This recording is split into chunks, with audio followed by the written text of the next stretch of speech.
थांनाय जितु मुम्बाइआव जानाय बिलिजा इन्टारनेशनेल फेशन श'मोन नामा बेयाव उइनार हिसाबै देरहासार जानो हादों।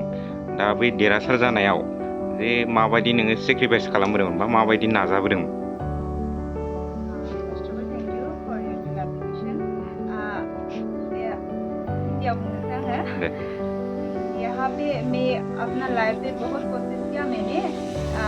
एक्चुअली मैं किसी को बताया नहीं, बट मुझे फैशन पे बहुत इंटरेस्ट था पहले से, तो मैं अपना इंटरेस्ट को कभी छोड़ा नहीं। जितना तकलीफ होने से भी स्ट्रगल करते हुए मैं अपना सपना को कभी नहीं छोड़ा, तो अभी मैं सक्सेसफुल हो गई हूँ।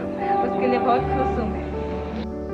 बे जिथुनाखि बादायलायनाय बा इन्टारनेशनेल फेशन श' बिलिजायाव बेयाव बबे बबे काउन्ट्रि बा बबे हादोरनिफ्राय बाहागो लादोंमोन बादायगिरि हिसाबै?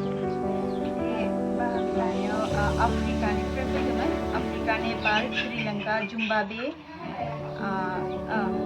और इंडिया, ये सबसे पार्टिसिपेट किया। दा देरहानाय माबायदि मोनदों विनार जाना?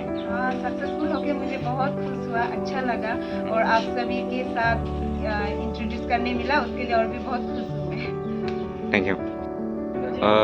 फैबाय थानाय समाव नोंथांनि नाजानाय आरो माबायदि थाबावगोन? जितु मैं कोशिश करती रहूँगी और भी आगे बढ़ने के लिए, और कभी हार नहीं मानूंगी, क्योंकि मैंने 2019 से स्टार्ट किया था मॉडलिंग, और जहाँ तक मैंने किया वहाँ सभी में मैं विनर बन के ही आई हूँ। तो आशा करती हूँ मैं और कभी हारूंगी नहीं और लड़ते रहूँगी बस।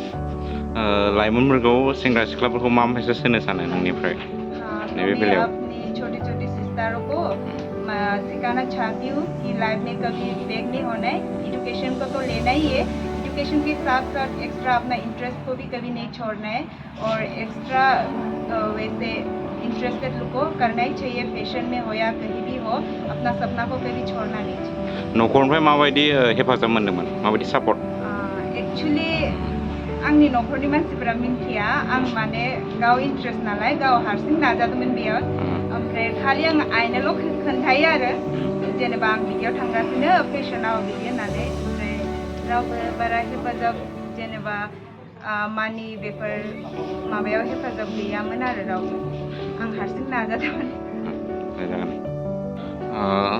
नोंथांनि जा धेमाजि जिल्ला हिसाबै नोंथाङा हारिमुनि सासे दैदेनगिरि हिसाबै नैबे बेलायाव जिथुनाखि सिस्टारनि बेलायाव नोंथाङा मा फोरमायगोन?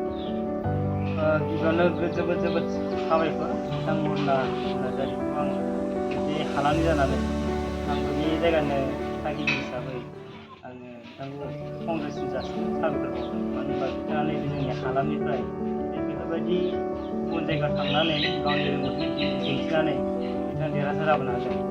इयुनावबो बिथाङा बिदिनो देरहासार जाबाय थानो हाथों आरो इयुन जोलैखौ मटिभेसन होलांथों, आं बेखौ आसा खालामो आरो।